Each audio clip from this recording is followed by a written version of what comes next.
More than 3,000 years before the rise of Darth Vader, the galaxy far, far away was divided by a massive war between the Galactic Republic and a vast and powerful Sith Empire.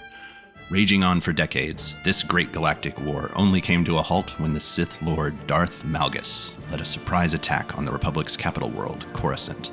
His devastating attack forced the Republic to sign the Treaty of Coruscant, bringing about a period of uneasy peace between these rival factions. And that's where the storylines of Star Wars: The Old Republic begin. In the following years, tensions between the Republic and Empire only grew. Despite the Treaty of Coruscant, both factions took every opportunity to undermine each other.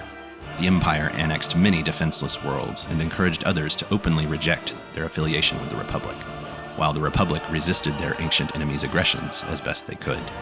Jedi and Sith, spies and soldiers, even hired guns, all played their parts in the escalating conflict. After 12 years of tenuous peace, all-out war resumed between the Republic and the Empire. When the Sith Emperor Vitiate was seemingly destroyed by a Jedi, many hoped it would bring a swift end to the hostilities for good. Instead, various splinter factions, hoping to fill the vacuum of power, multiplied the number of battlefronts. Darth Malgus, long dissatisfied with the political maneuvering and backstabbing of Imperial leadership, led one of these fractured groups in a revolt, hoping to seize control of the Sith Empire. Malgus and his followers were challenged by the Republic and the Empire both, and he was presumed dead when his stolen space station was destroyed. But the damage he inflicted left the Republic at a considerable advantage, signaling a shift in the renewed war. Shortly after the fall of Malgus, the new leader of the Hutt Cartel, Taboro, conquered the neutral planet Makeb as the first step in a bid to expand the power of the Hutts across the galaxy. Makeb was home to a resource known as Isotope 5, a tremendously powerful energy source Taboro planned to use to overthrow the Republic and Empire both, establishing the Hutts as the galaxy's largest superpower. But Taboro's conquest of Makeb came with a price. His ruthless Isotope 5 mining operations destabilized the planet and set it on a path to total destruction. The Republic raced to evacuate Makeb's citizens, while the Empire sent their own forces to salvage as much Isotope 5 as they could in the chaos. Eventually, the other Hutt Cartel leaders turned against Taboro and offered to assist the Republic with eliminating him. As Taboro's invasion came to an end, the Republic gained a powerful ally in the Hutt Cartel, but the Empire's newly acquired supply of Isotope 5 made up for the shortcomings they had recently suffered. The chaos of Makeb had barely subsided before a new threat emerged.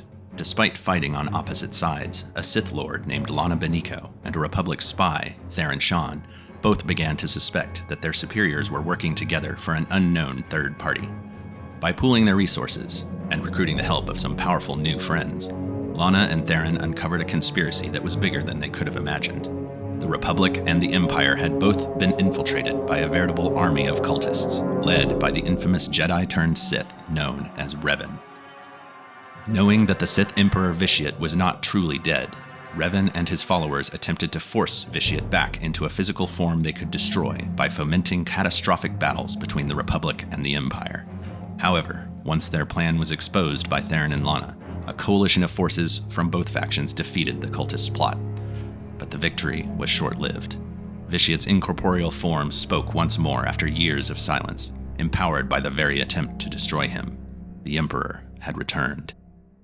Republic and Imperial forces joined together once again after the newly freed Sith Emperor consumed all life on the planet Ziost, killing almost the entirety of the planet's population. A task force led by Darth Marr, a key player during the Revanite crisis, tracked the Emperor to an uncharted area beyond the known regions of the galaxy, known as Wild Space. Marr's forces had barely begun to explore the region before they were attacked. The assailants, led by Prince Arkin of the Internal Empire, captured Marr and one of his allies and brought them before his father, Emperor Valkorion. Marr immediately recognized Valkorion as the same emperor who had once ruled the Sith Empire and who had destroyed Ziost. Marr was killed in the ensuing confrontation.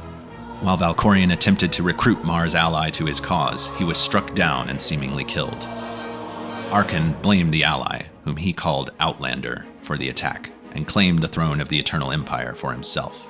The weakened Republic and Sith Empire were powerless against Emperor Arkin's forces and quickly submitted to invasion.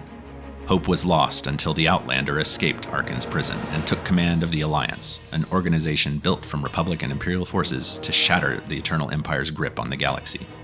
All the while, the disembodied Emperor, now known as Valkorion, lived on, speaking within the Alliance commander's mind, a attempting to guide their actions and tempt them with promises of his power and wisdom. The Alliance's rebellion was long and difficult. When Arkan was eventually deposed, his sister Vaylin, whom many considered to be even more tyrannical, took the Eternal Throne for herself. Vaylin's rule, marked by bloodshed and chaos, ended when she attacked the Alliance base on Odessen. After a long battle that cost many lives, the Alliance commander defeated Vaylin, traveled to the Eternal Empire's homeworld of Zakul, and seized control of the Eternal Throne and what remained of the vast automated fleets it commanded. It was at this pivotal moment that the disembodied Valkorian struck, attempting to seize the commander's body for himself. But the commander's will was stronger than he'd imagined, and the once Emperor of the Sith was seemingly destroyed at last. The Alliance's impressive influence over the galaxy was short-lived. Without a common foe to unite them, tensions between the Republic and the Empire quickly escalated. Meanwhile, a shadowy group known as the Order of Xildrog managed to secretly infiltrate all of the Alliance's systems and communications, ultimately destroying the bulk of the Alliance fleet before they were stopped. With a return to war becoming inevitable, the commander was forced to choose a side for the battles to come. The first shot of this renewed conflict was fired on the planet Ossus, where Imperial forces were deployed to destroy a hidden colony of Jedi in a preemptive strike. The mission was ultimately led by Darth Malgus, who had narrowly survived his brush with death, and now seemed fully, if suspiciously, loyal to the Empire's new ruler. Is the man who once challenged the Republic and his fellow Sith alike truly returning to the fold as a loyal warrior for the Empire? Or does Malgus still have his own dark agenda? Find out in Legacy of the Sith.